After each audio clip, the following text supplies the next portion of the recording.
চাঞ্চল্যকৰ ঘৃণনীয় আচৰণ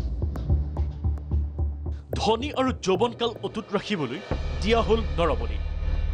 ৫৬ টুকুৰা কৰিলে মৃতদেহ ১০ অক্টোবৰত পোহৰলৈ আহিছিল এই চাঞ্চল্যকৰ লোমহৰ্ষক ঘটনা ধনী আৰু যৌৱনকাল অটুট ৰাখিবলৈ মহিলাক বলি দিয়াৰ দৰে নৃশংস ঘটনা সংঘটিত কৰিলে এক দম্পতীয়ে দুগৰাকী মহিলাক বলি দিব পাৰিলে বহুত টকাৰ মালিক হ'ব নাথাকিব কোনো অভাৱ তান্ত্ৰিকৰ এই পৰামৰ্শত দুগৰাকী মহিলাক অপহৰণ কৰি দম্পতীয়ে বলি দিয়াৰ চাঞ্চল্যকৰ ঘটনা পোহৰলৈ আহিছে এই ঘটনা সংঘটিত হয় কেৰালাত আৰ্থিক অভাৱ দূৰ কৰিবলৈ এই ঘটনা সংঘটিত হয় কেৰালাৰ পতনমথিত্তা জিলাৰ থিৰুভাল্লা নগৰত আৰ্থিক অভাৱ দূৰ কৰিবলৈ তান্ত্ৰিকৰ পৰামৰ্শ মতে দুই মহিলাক অপহৰণ কৰিছিল স্বামী স্ত্ৰী ভগৱত নাথ সিং আৰু লাইলা সিঙে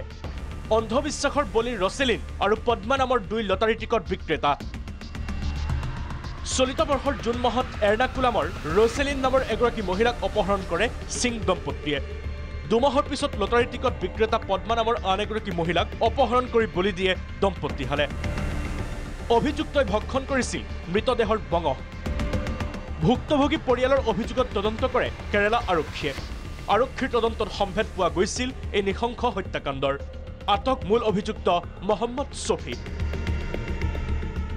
অভিযানত কেৰালা আৰক্ষীয়ে উদ্ঘাটন কৰিছে একাধিক বিস্ফোৰক তথ্য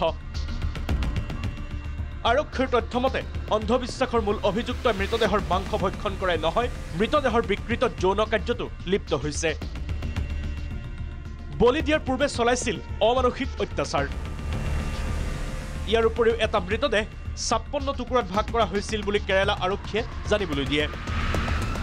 শৰীৰৰ কটা টুকুৰাবোৰ ৩টা গাঁৱৰ পৰা উদ্ধাৰ হয় এই ঘটনাই এতিয়া দেশজুৰি সৃষ্টি কৰিছে প্ৰতিক্ৰিয়াৰ নিউজ ডেস্ক ভিজন প্ৰাগ